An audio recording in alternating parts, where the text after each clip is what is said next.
Coba dicek anaknya sudah sembuh belum. Datang aja saja, sudah Pak, anaknya sudah masuk sekolah. Waduh, saya sakti juga.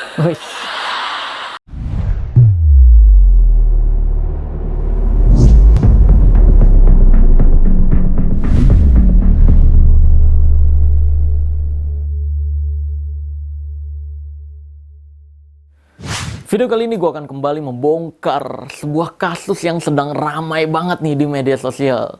Nah, seperti biasanya kalau ada kasus-kasus yang sulit untuk dijelaskan secara akal waras, ini banyak banget yang nge-tag ke pesulap merah nih. Tapi guys, perlu gue infokan juga nih, karena banyak banget dari kamu semua yang nge-tag gue untuk membahas rahasia pesulap A, pesulap B. Ini sulap kayak gini, gimana rahasianya? Guys, keajaiban-keajaiban yang jelas-jelas dia praktekkan untuk menghibur doang, bukan untuk membodohi atau menipu masyarakat, itu nggak akan pernah gue bongkar rahasianya. Karena dari dulu sampai sekarang, channel ini nggak pernah membahas rahasia pesulap manapun. Nggak pernah. Kecuali sulap itu udah digunakan sama dunia perdukunan untuk menipu atau membodohi masyarakat.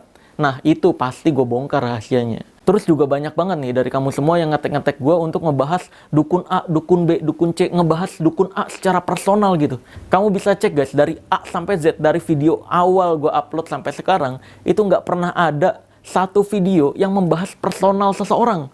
Jadi satu orang doang gue bahas detail gitu, kalau dia penipu, kalau dia pembodohan, nggak pernah ada. Dari dulu sampai sekarang yang gue lakukan adalah kayak misalkan gue ngebongkar ilmu laduni atau ilmu ladungu, gue nyebutnya, bukan laduni juga sebenarnya, yang ilmu anti tonjok. Itu gue ngebahas beneran ilmunya. Jadi semua orang yang mempraktekkan itu adalah penipu. Catat itu baik-baik, sesimpel itu. Semua orang yang mempraktekkan ilmu anti tonjok itu penipu, pembodohan publik. Bahkan pada saat itu sampai ada satu perguruan perisai batin yang nggak terima gue nyebut semua perguruan anti tonjok itu pembodohan. Akhirnya dia kontak admin gue, mau datang ke lokasi gue, pembuktian, dan terbukti kan gagal. Itu hanya sekedar hipnotis, itu hanya sekedar kepercayaan pengikutnya terhadap ilmu tersebut. Kalau orang-orang yang nggak percaya ya nonjok aja, bisa ditonjok gitu. Nah bayangin kalau misalkan gue bahas cuma personal, misalkan perisai batin doang, nanti ada lagi nih perguruan B, ini praktekin yang sama, anti tonjok juga, terus nanti banyak lagi teman-teman semua, bang bahas ini juga bang, ini benar atau enggak? Lah capek kalau kayak gitu. Makanya channel ini dari dulu sampai sekarang itu membahasnya adalah apa yang dia praktekkan atau keilmuannya, bukan personalnya. Sehingga kalau ada yang mempraktekkan itu, siapapun itu, berarti dia pelaku pembodohan publik alias penipu. Catat itu baik-baik. Kayak contohnya lagi dulu gue ngebongkar kulhu geni. Kan yang gue bongkar kulhu geninya. Jadi siapapun yang mempraktekkan tisu kebakar sendiri, ya rahasianya kayak gitu, caranya begitu. Jadi penipu. Kalau ada yang menyebut itu adalah ilmu karomah lah, atau ilmu laduni, atau ilmu tenaga dalam, berarti dia penipu. Sesimpel itu. Nah, cuma pada saat itu kan Samsudin nggak terima tuh gue menyebut siapapun yang mempraktekkan tisu kebakar itu adalah penipu. Akhirnya nyenggol gue. Nah, karena dia nyenggol gue, makanya lah dia tantang gue untuk ke lokasi, gue datang ke lokasi. Gitu guys, kronologinya. Makanya, kan video kronologi fullnya masih ada di channel ini. Tonton dulu.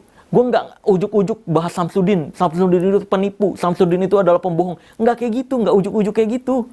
Itu gue ngebahas personal dia, karena dia nantang gue duluan. Nah, begitupun dukun-dukun TikTok, Kiai A, B, yang berkedok-berkedok agama ya kan, berkedoknya Kiai, Ustadz, macem-macem lah, mbah gitu, pakai-pakaiannya agamis gitu.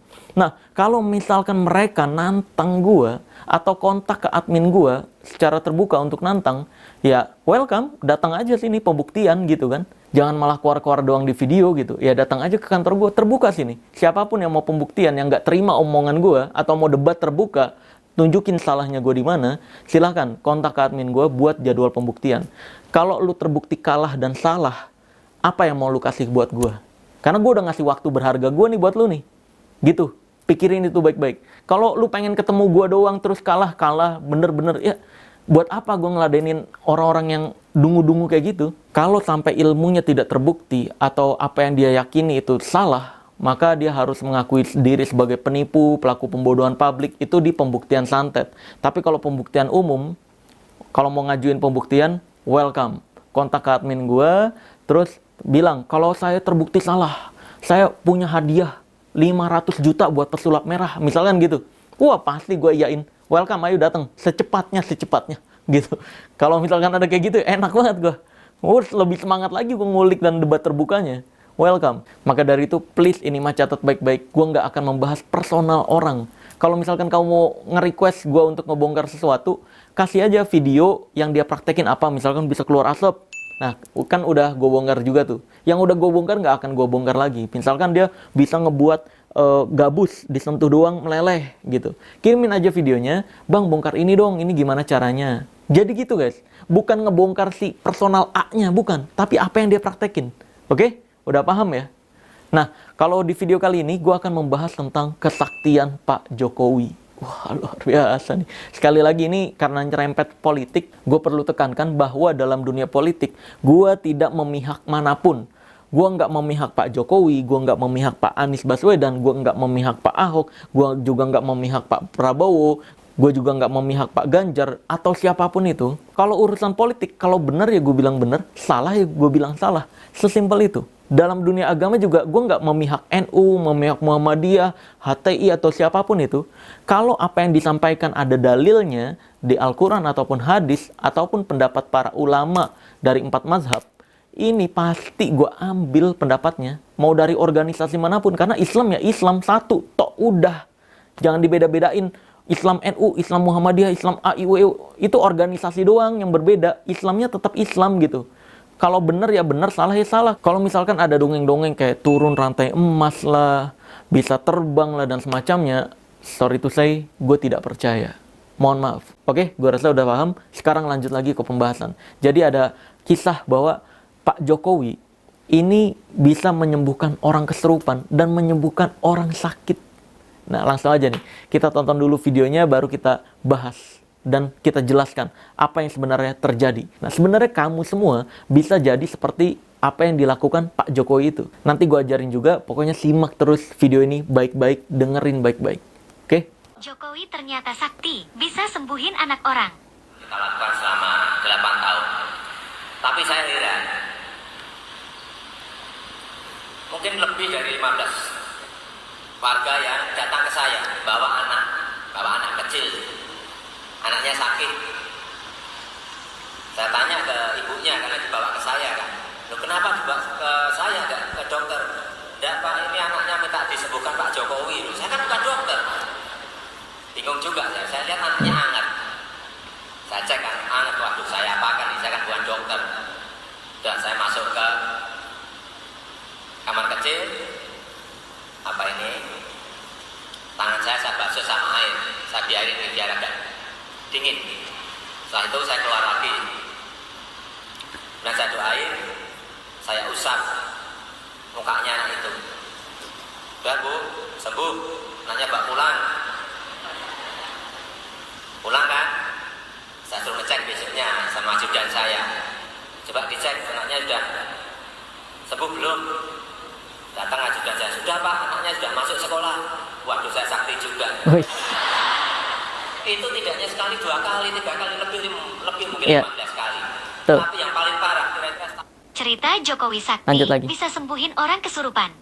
Tapi yang paling parah. Oh, ini lanjutannya nih. Saya saat itu masih di kampung. Di kampung ada telepon dari rumah dinas. Pak, Bapak ini harus kembali. Kembali gimana? Saya ini masih tugas di kampung kok. Enggak, Pak, gawat apanya? Ini Pak, ada orang kesurupan. Diantar ke rumah. Waduh, orang kesurupan kok dibawa ke rumah. Udah, saya ditelepon 2 kali. Udah, saya pulang. Saya pulang masuk ke halaman rumah. Saya lihat benar. Ternyata yang kesurupan itu belum di garasi di depan rumah. Waduh, ini pasti suruh menyembuhkan ini saya. Benar. Setelah saya masuk, keluarganya ngomong ke saya, itu diantar keluarganya 2 truk itu nganter apa? Yang kesurupan itu. Ada apa ya? Ini Pak, adik saya ini kesurupan. Sudah mulai pagi tadi teriak-teriak. Nah, terus kenapa dibawa ke saya? Saya itu wali kota, bukan dukun. Ya. Udah Pak, dia teriak-teriak manggil nama Pak Jokowi. Jokowi gitu. Dari pagi sampai sore. Waduh, ini repot lagi. Saya deg-degan juga. Ya udah, bawa masuk ke ruang tamu, tapi dipegangi ya, nanti ngamuk di depan saya nanti. Pegangi, saya suruh anak ajudan untuk duduk di ini bangku panjang, di sofa panjang. Dan saya masuk ke ke kamar saya. Terus saya apakan ini? Bingung juga ya. Udah, saya buka kulkas. Saya ambil es batu itu. Saya genggam ini. Dan saya genggam ini.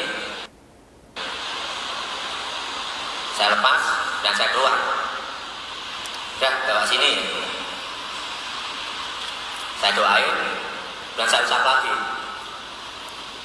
Tangan saya kan habis pegang es. Saya pegang, Oke. saya nggak ngerti juga itu. Tahu-tahu yang kesurupan tadi nubruk kaki saya. Terima kasih Pak, terima kasih Pak, terima kasih Pak. Waduh, saya mikir, wah sakti banget saya. Wih. Tapi jangan cerita-cerita ke tetangga-tangga, nanti saya jadi gubernur yang ngurusi orang kesurupan. Dan jangan ditulis juga, orang jangan tulis nanti saya nggak ngurusi Jakarta, malah ngurusi orang kesurupan. Jadi poin penting yang perlu kita tangkap di pernyataan Pak Jokowi adalah saya tidak mengerti kenapa itu bisa terjadi. Ya wajar, karena Pak Jokowi tidak mempelajari psikologis manusia secara mendalam. Makanya nggak paham itu kenapa dia bisa nyembuhin orang sakit, kenapa orang yang kesurupan cuma diusap doang bisa sadar dan semacamnya. Itu sebenarnya ada penjelasan psikologisnya. Cuma memang Pak Jokowi tidak mendalami pengetahuan tersebut. Tidak mendalami tentang dunia hipnotis, tentang dunia psikologi, tentang otak manusia, pikiran manusia, dan semacamnya. Sehingga dia nggak tahu penjelasan kenapa itu bisa terjadi. Terus banyak juga yang berkomentar bahwa, wah berarti Pak Jokowi merasa sakti, wah berarti Pak Jokowi itu merasa punya ilmu dan semacamnya. Dari kata-kata yang tadi kita dengar, di situ Pak Jokowi tidak merasa dia punya ilmu tertentu. Karena kalau kata-katanya dia merasa punya ilmu, seharusnya Pak Jokowi akan bilang seperti ini.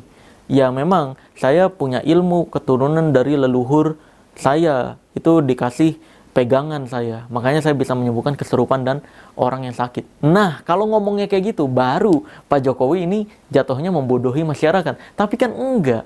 Di situ Pak Jokowi malah bilang bahwa saya nggak tahu kenapa itu bisa terjadi. Nah, maka dari itu karena Pak Jokowi nggak tahu, ini saya akan kasih tahu nih, biar masyarakat Indonesia juga bisa mempraktekkan hal yang sama persis. Pertama, gue akan membahas tentang kejadian yang Pak Jokowi bisa menyembuhkan orang sakit tadi, cuma sekali usap. Nah, itu yang disebut dengan efek placebo atau placebo effect, nama tulisannya. Placebo effect gitu. Nah, placebo effect itu adalah sembuhnya seseorang akibat sesuatu yang dia pikir obat, nyatanya itu bukan obat. Jadi sembuhnya seseorang tersebut akibat pikirannya sendiri karena percaya terhadap sosok tertentu. Kayak contoh lainnya, batu ponari zaman dulu. Itu kan banyak masyarakat sekitar yang percaya dengan omongannya ponari, terus percaya itu batunya tersambar petir, memiliki energi tertentu dan semacamnya. Padahal kalau diteliti juga nggak ada energi apapun, nggak ada spesial-spesialnya. Tapi karena percaya dengan cerita itu, yakin sekali dengan cerita itu, maka di pikiran mereka berpikir, pasti ini ada khasiatnya. Makanya dicelup-celupin, banyak orang yang merasa sembuh. Nah sebenarnya, kalau penyakit-penyakit yang nggak terlalu parah, itu bisa beneran sembuh guys, dengan sistem imun yang meningkat karena kepercayaannya dia sendiri bahwa dia beneran udah sembuh sekarang, sehingga pikirannya lebih tenang, lebih nyaman, nggak stres lagi, nggak terlalu fokus terhadap penyakitnya. Makanya sistem imunnya lebih mudah melawan bakteri-bakteri yang ada di dalam tubuhnya. Tapi kalau misalkan penyakit-penyakit besar kayak misalkan kanker stadium 4 gitu, kamu coba-coba nih pakai placebo effect gitu. Kamu dengan yakinnya memberi kepercayaan bahwa kamu bisa membuat obat nih, airnya udah saya kasih ini dari kiai ini, kamu suruh minum, itu nggak akan bisa memblok sakitnya guys, karena itu udah terlalu parah. Bahkan bahaya kalau misalkan sampai pikirannya memblok rasa sakitnya. Kalau sampai pikirannya ngeblokir rasa sakitnya, ini nggak ketahuan jadinya, ini udah seberapa parah penyakit di dalamnya. Maka dari itu, mau nggak mau harus pakai jalur medis gitu. Obat-obatan, operasi, dan semacamnya kalau penyakit-penyakit yang memang udah terlanjur parah banget. Nah, jadi udah paham ya, sembuhnya seseorang dari sakit tertentu yang tanpa obat yang dia pikir obat, itu namanya placebo effect. Kamu bisa coba ini juga ke anak-anak kamu. Misalkan anak kamu jatuh nih, duk, aduh nangis nih, sakit dengkulnya. Nah, untuk menggunakan placebo effect ini, kamu cukup bilang kayak gini ke anak kamu. Nih, lihat. Bapak di sini akan ambil sakitnya, nih ya, kamu agak tekan aja dengkulnya, agak tekan, geter-geterin gitu. Nih lihat ya, fokus ya. Nih Bapak ambil, Hop, nih, lihat. Ini Bapak lempar. Mau dilempar kemana nih? Ke lampu. Nanti lampu yang sakit nggak apa-apa ya? Nggak apa-apa ya? Nih kita lempar ke lampu. Set. Masih sakit nggak? Nah, dijamin dia nggak akan merasakan sakit. Itu contoh placebo effect. Jadi, akibat kepercayaan dia bahwa sakitnya itu udah dilempar ke atas, maka sakitnya udah nggak terasa lagi. Kalau placebo effect yang barusan yang sakit terus diambil dibuang, itu kan bisa hanya dilakukan ke anak-anak kecil atau orang-orang yang di bawah umur kamu. Terus gimana caranya melakukan pengobatan menggunakan placebo effect ke orang-orang yang di atas umur kamu? Yaitu berikan pengetahuan atau keyakinan bahwa kamu punya ilmu. Sesimpel itu. Kamu bisa mengalirkan energi sesimpel itu. Kamu pernah ngeliat kan, ada pengobatan-pengobatan yang set gini, nggak disentuh. Nih pasien nih, cuma digini-gini doang. Terus dia geter-geter. Nah, itu tahu nggak? Sebelum dia ngegerak-gerakin gini, si pasiennya itu dibilangin tuh, ini nanti kalau ada rasa-rasa mau bergerak, jangan dilawan ya Bu ya, gerakin aja, napasnya pakai perut, jangan pakai dada, oke? Relax, santai, tenang, nikmatin aja sensasinya, dan ingat kalau ada yang mau digerakin, gerakin aja. Nah, itu bentuk sugesti dari kata-kata plus sugesti dari nonverbal, yaitu gerakan-gerakannya. Ketika dia begini-gini di badannya, itu kan geter-geter. Nah, si pasien kan percaya, wah ini berarti gue geter-geter gini nih lagi diobatin, lagi dibuang nih penyakitnya. Dia tinggal gini-gini doang. Sebenarnya nggak ada yang dia lakukan. Adapun kepercayaan-kepercayaan mengalirkan energi seperti itu tahun jebot tuh, tahun zaman dulu sebelum hipnotis ditemukan, sebelum pengetahuan tentang otak manusia ditemukan. Ini gue bisa ngomong kayak gini karena gue punya sertifikasi Reiki Master. Pengobatan Reiki itu pakai energi juga. Kayak gitu. Nah, kalau dari sudut pandang hipnotis, Reiki itu ya, itu cuma placebo effect. Itu nggak ada efek-efeknya dari energi-energi bisa masuk ke dalam tubuh manusia, gitu. Begitupun pengobatan-pengobatan lainnya, pengembangan-pengembangan dari Reiki itu sendiri. Ini bagi yang belum tahu, Reiki Master itu adalah S3 di dunia pengobatan Reiki itu sendiri. Nah, gue udah mempelajari secara mendalam, makanya gue bisa menjelaskan seperti ini. Dan gue nggak mempelajari ilmu dari satu sudut pandang doang. Gue belajar dari banyak sudut pandang. Makanya gue bisa mengambil kesimpulan, oh ternyata Reiki ini dulu sama seperti kepercayaan mesmerism. Yang dipercaya kita punya energi magnet bisa ditransfer. Nah, itu sama juga guys. Itu karena placebo effect. Dan sembuh-sembuh yang terjadi ke pasien-pasiennya itu karena kepercayaan dia sendiri terhadap si praktisinya. Nah, orang yang bisa mempraktekkan placebo effect atau obat palsu dan membuat pasiennya sampai sembuh, itu harus orang-orang yang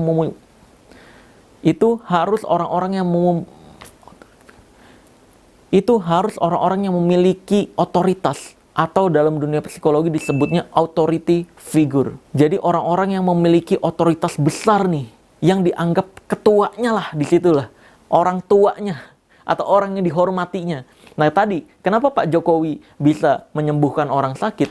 Karena dia dianggap besar di wilayah tersebut. Itu dianggap adalah orang yang memiliki otoritas besar, bisa merubah banyak hal, sehingga apapun yang diomonginnya, apapun yang dilakukannya, ini pasti terpercaya sama masyarakat sekitarnya pada saat itu. Makanya lah ketika ada orang sakit, karena orang sakit tersebut percaya Pak Jokowi memiliki otoritas, punya pengaruh besar, sehingga ketika disentuh doang aja, sebenarnya cuma disentuh gini doang, atau gini doang, sembuh, misalkan gitu. Udah sesimpel itu. Ketika pikirannya terpancing untuk percaya dia udah sembuh, maka dia beneran merasa sembuh gitu. Nah, begitupun kalau kamu mau mempraktekkan placebo effect ini atau obat palsu ini, pastikan kamu punya otoritas atau punya pengaruh besar di mata orang yang kamu mau obatin. Makanya tadi ke anak kamu itu bisa berefek maksimal karena anak kamu menganggap, wah bapak gua itu udah lahir duluan, bapak gua itu bisa ngasih gua jajan selama ini, bapak gua itu punya pengaruh besar terhadap hidup gua. Makanya dia bisa dipercaya omongannya. Nah ketika dia percaya sama omongan kita, nih penyakitnya, nih bapak ambil, bapak buang ya, langsung otomatis 100%, oh gua udah sembuh berarti. Makanya nggak ngerasain sakit lagi. Kalau misalkan anak kamu pas ditanya, udah nggak terasa sakit kan? Dia jawab masih sakit. Nah, kamu tinggal bilang atau ulangin lagi, itu namanya repetisi. Kamu bilang aja, oh berarti masih ada yang ketinggalan, bentar ya, bapak ambil. Bus. Nah, sekarang udah keambil semua, udah nggak terasa sakit kan? Sesimpel itu. Ini juga bisa kamu praktekin ke keponakan-keponakan kamu yang masih kecil-kecil ya. Kalau kamu praktekin misalkan ke orang tua kamu, atau ke saudara kamu, yang dianggap kamu tuh orang yang bercandaan, nggak bisa dipercaya, nggak punya otoritas, nggak punya pengaruh besar, ya nggak berefek. Yang ada ketika kamu begini-begini, kamu dianggapnya apaan sih, bercanda. Pasti denial tuh pikiran yang nggak percaya sama kamu. Nah, maka dari itu, untuk mempraktekkan placebo effect ini, harus orang-orang yang memiliki otoritas atau orang yang dianggap ini omongannya pasti serius, bisa dipercaya. Itu tuh, authority figure seperti itulah, yang bisa membuat seseorang yakin dan bisa menyembuhkan ya cuma dengan usapan tangan dan semacamnya. Ya, sebenarnya dia sendiri yang menyembuhkan dirinya sendiri. Karena pikirannya lebih tenang, lebih yakin kalau dia udah sembuh, nggak akan lemes-lemes lagi dan semacamnya. Nah, berikutnya tentang kejadian Pak Jokowi bisa menyembuhkan orang kesurupan. Sebenarnya semua orang bisa, guys. Kalau kamu paham, kesurupan itu sebenarnya terjadi karena apa. Tonton di sini nih. Ini gue udah jelasin secara detail tentang fakta di balik kesurupan. Nih, tonton baik-baik. Nah, untuk bisa menyembuhkan orang yang kesurupan, sama seperti yang tadi, yang placebo effect, yaitu kamu harus menjadi authority figure, atau orang yang diyakini memiliki pengaruh besar, atau dituain dan semacamnya. Kayak contohnya kejadian-kejadian yang belakangan ini banyak beredar di media sosial ya. Ada misalkan orang kesurupan cewek-cewek itu nggak tahu jadi tren sendiri, itu dia kayak main-mainan sendiri lah, heboh-hebohan. Kalau dia nggak kesurupan, dianggapnya di pikirannya nggak keren tuh pasti tuh di lingkungannya tuh. Makanya dibuat-buat kesurupan begitu. Terus ada satu figur yang otoritas ini yang bisa masukin jin, seolah-olah bisa ngeluarin jin dan semacamnya. Nah, ini seringkali orang-orang yang menjadi figur otoritas, banyak tuh video-videonya yang melakukan pelecehan gitu. So, malah geseknya ke sini, sengaja dikesentuhin ke dadanya gitu, set, seolah-olah ngeluarin jin gitu. Padahal kan bisa dari di punggung. Kan nggak harus di depan. Tangan pengen banget itu nyenggol gunung tuh ya. Kan bisa gesernya di belakang nih, di panggung. Tapi nyari kesempatan banget nih ya. Deng, lumayan nih ya. Kenapa harus di depan? Kan di punggung bisa. Nah, itu sering kali tuh disalahgunakan tuh. Jadi kalau misalkan kamu mau nyembuhin orang yang kesurupan, itu bukan diteken-teken sini guys. Itu ajaran sesat. Jangan diteken-teken sini, nggak boleh tuh dalam dunia psikologis. Ada orang kesurupan diteken-teken sininya. Khawatirnya malah menjadi memori di pikirannya bahwa ketika diteken sininya, emosi dan stresnya akan kembali dan kembali kesurupan ketika dia udah normal gitu. Ketika dalam keadaan sehari-hari ada temannya jahil misalkan neken sininya, deng, khawatir ya di pikirannya tersave bahwa oh ini rasa yang mirip dulu ketika gue kesurupan, ketika stres mendalam. Nah khawatir ya ketika dia ditekan sininya langsung balik lagi kesurupan lagi gitu. Ingat stres-stresnya, trauma-traumanya, nggak bisa ngendalin dirinya lagi. Nah itu disebutnya adalah anchor atau ancor tuh. Simpelnya ancor itu adalah ketika A, kamu akan B. Kayak contoh lainnya ancor atau anchor adalah ketika kamu dengar musik A, kamu ingat seseorang B. Itu terjadi kan karena kamu lagi bareng dia, terus musik itu ke-play berulang-ulang kali. Sehingga ketika kamu dengar musik itu di tempat lain, kamu ingatnya orang tersebut. Itu namanya anchor juga. Nah, maka dari itu ketika ada orang kesurupan dipencet sininya, khawatirnya next time ketika dalam kondisi sadar, dia ada yang mencet sininya langsung keinget trauma-traumanya lagi, stres-stresnya lagi, kesurupan lagi nanti. Nah, kalau mau nyembuhin orang kesurupan seperti yang banyak beredar di media sosial belakangan ini, itu pertama pastinya kamu harus menjadi figur yang memiliki otoritas atau dituain atau dianggap memiliki ilmu atau dianggap bisa dipercaya, memiliki kekuasaan penuh. Itu pertama. Yang kedua, berikan sugesti nonverbal. Kalau mau masukin, kamu bisa lihat deh di video-video banyak. Dalam pikiran kita, kalau masuk itu gerakannya ke dalam. Kayak contohnya gini, coba tangannya begini, masuk ke dalam. Tapi kalau mau nyadarin, cukup tarik dari dalam keluar. Nah, itu namanya sugesti nonverbal. Kamu gini aja cakar nih, di punggung pasien nih. Kamu cakar gini aja, ke atas. Nih. Set. Sembuh. Keluar gitu. Sambil masukin kata-kata itu. Itu sugesti nonverbal. Ketika kamu memiliki figur otoritas atau orang yang dapat dipercaya di lingkungan situ atau dihormati di lingkungan situ, maka kamu ngelakuin gitu doang, nggak baca apapun, itu orang kesurupan langsung sembuh. Tapi ingat guys, ngeluarinnya jangan gesek dari depan sini, jangan. Lu nyari-nyari kesempatan banget. Di punggung aja. Oke? Nah, terus ada lagi cara ngobatin kesurupan yang kedua, yaitu didiemin aja. Udah. Ketika ada yang kesurupan, videoin buat konten. Ih, seru gitu aja udah. Ntar juga capek sendiri deh. Itu tuh. Ya, cara kedua, diemin aja. Karena sering banget nih, orang-orang ketika dipeduliin, dia malah makin menjadi-jadi. Kayak contohnya, kita lihat dari contoh anak kecil lagi nih. Ini bahasa yang paling gampang dimengerti. Anak kecil, kalau jatuh nangis, terus, wow, kamu nggak apa-apa kan? Terus kamu perhatiin berlebihan. Ay, kasihan ya, sakit ya, aduh. Makanya nih, parah banget nih yang naruh batu di sini ya. Malah nyalain orang lain. Nah, itu, si anak kecil biasanya akan nangis lebih kejer lagi tuh. Tapi kalau ada anak kecil jatuh nangis, kamu diemin, nangisnya lebih cepat diem itu. Karena nanti kayak capek sendiri. Ternyata gue udah nangis sehisteris ini, nggak ada yang peduli ya. Di pikirannya tuh, udah diem aja lah. Gitu. Nah, begitupun orang kesurupan. Orang kesurupan itu kan meluapkan trauma dan emosinya yang memuncak tuh.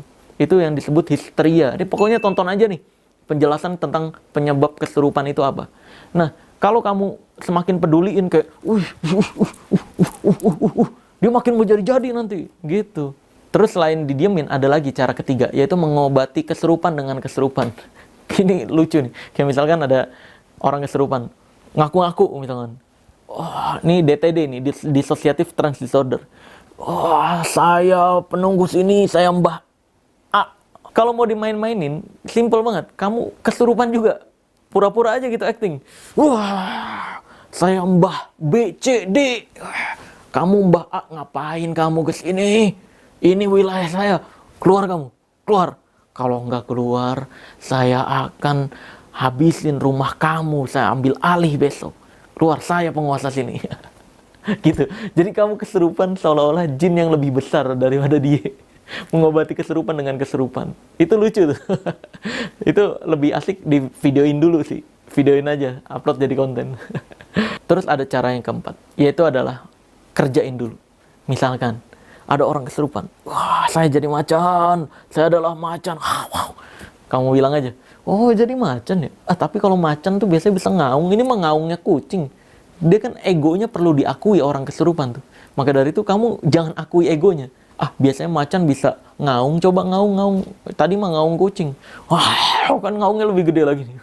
Terus kamu bilang lagi aja, macan itu biasanya bisa lari. Coba saya pengen ngeliat macan lari, gimana lari? Coba lari. Lari nih nanti. Dia lari di ruangan. Terus kamu bilang lagi, udah mulai percaya sih. Macan biasanya jago lompat deh. Coba saya pengen ngeliat nih, macan lompat deh. Lompat tinggi kayak gimana.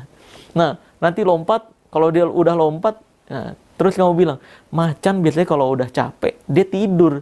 Coba saya pengen ngeliat macan tidur. Tidur, relax, santai, masuk ke alam relaksasinya jauh lebih dalam. Pada hitungan ketiga, masuk baru kendalikan dia dengan kata-kata. Pada hitungan ketiga, bangun dari tidurnya, 1, 2, 3. Sesimpel itu. Mainin dulu aja. Jangan buru-buru disadarin. Terus ada lagi cara yang kelima, yaitu ancam. Ancam dia dengan sesuatu hal yang dia takuti. Kayak misalkan ini adalah karyawan kamu nih yang kesurupan. Ya udah ancam. Ya udah kalau misalkan kamu masih kayak gitu terus nih, di hitungan detik ke-20, kalau kamu nggak sadar, saya pecat. Saya nggak kasih gaji kamu bulan ini. 1, 2, 3, hitung gitu aja. 4, 5, 6, 7, 8. Terus juga sadar sendiri. Terus kalau misalkan wanita berkerudung kesurupan gitu, ini gampang banget. Kamu ancam aja. Ya udah, kalau kamu nggak sadar nih, dalam hitungan ke-10, saya buka baju kamu, saya videoin, saya upload di semua medsos, jadi kamu sulit diterima kerja lagi, dan kamu bikin malu orang tua kamu, bikin malu suami kamu. Ya, saya mulai ya, sampai 10 ya, saya hitung. Kalau kamu nggak sadar, ingat, saya buka seluruh baju kamu, saya videoin, saya viralin. 1, 2, 3. Kalau mau kayak gitu terus, boleh, silakan. Nggak apa-apa, saya jadi punya stok kamu tanpa baju. 4, 5, 6. Nah, nanti pikirannya akan mikir sendiri tuh. Wah, ini kalau gue nggak sadar sekarang, gue terhimpit nih. Nah, itu mancing pikiran sadarnya untuk ngambil alih lagi gitu. Karena sesungguhnya pikiran bawah sadar kita itu pasti melindungi diri kita, guys. Maka dari itu kalau ada orang kesurupan dan dia masih bisa dengar suara kita, ancam aja dia pakai kata-kata yang memalukan dia kalau dia nggak sadar gitu. Tapi kalau udah nggak dengerin kata-kata kita, dia benar-benar lost control, auditorinya ini nggak ngedenger, dia bener gerak-gerak brutal gitu. Pakai yang tadi, pakai yang cara pertama, yaitu cara yang non-verbal. Udah, nih lihat ya di hitungan ke-10, kalau kamu nggak sadar, saya keluarin paksa. 1, 2, 3, 4, 5, hitung aja sampai 10. Ya udah saya keluarin paksa ya. Wah, kamu gitu-gituin aja buat mancing kepercayaan dia terhadap seolah-olah kamu punya ilmu beneran. Gitu, tarik aja punggung dia tuh. Gesek gini nih. Wah, tekan, beneran tekan ya, jangan cuma lembut gitu, beneran tekan. Wah, nyampe ke kepala. Terus di kepala kamu giniin, nih kepala dia, kamu pegang, keluar. Nah, udah. Itu cara sugesti verbal plus non-verbal. Kalau dia benar-benar nggak dengar kata-kata kita. Oke, gua rasa udah cukup jelas ya. Kenapa Pak Jokowi bisa menyembuhkan orang yang sakit jadi sembuh, terus orang yang kesurupan jadi sadar, karena dia termasuk orang yang memiliki otoritas atau authority figure. Orang yang memiliki pengaruh besar di masyarakatnya dan diyakini omongannya ini pasti jujur dan nggak mungkin bohong. Gitu. Kalau kamu dipercaya di tongkrongan kamu, kalau di tongkrongan kamu itu menghormati kamu banget, kamu dituain, kamu bisa melakukan hal yang sama persis. Kayak misalkan pacar kamu nih sakit, kalau pacar kamu menganggap kamu itu adalah sosok yang besar, sosok yang keren banget, bisa dipercaya, itu gampang. Kamu tinggal, udah, nih, sini aku obatin kamu tiduran, nih ya, lihat, kamu udah, gitu-gitu aja. Terus kasih sugesti, kalau ada gerakan-gerakan jangan dilawan, gerakin aja. Gitu. Oke, udah, lakuin itu aja sampai kamu bosan aja, udah 5 menit, 10 menit. Padahal kamu ya cuma gini-gini doang. Ya udah, gua rasa udah cukup jelas. Gua akan tutup video ini dengan tagline ilmu merah. Jadilah lebih pintar daripada orang pintar, jadilah lebih normal dari paranormal, dan jadilah lebih natural dari ahli supernatural. Bye-bye.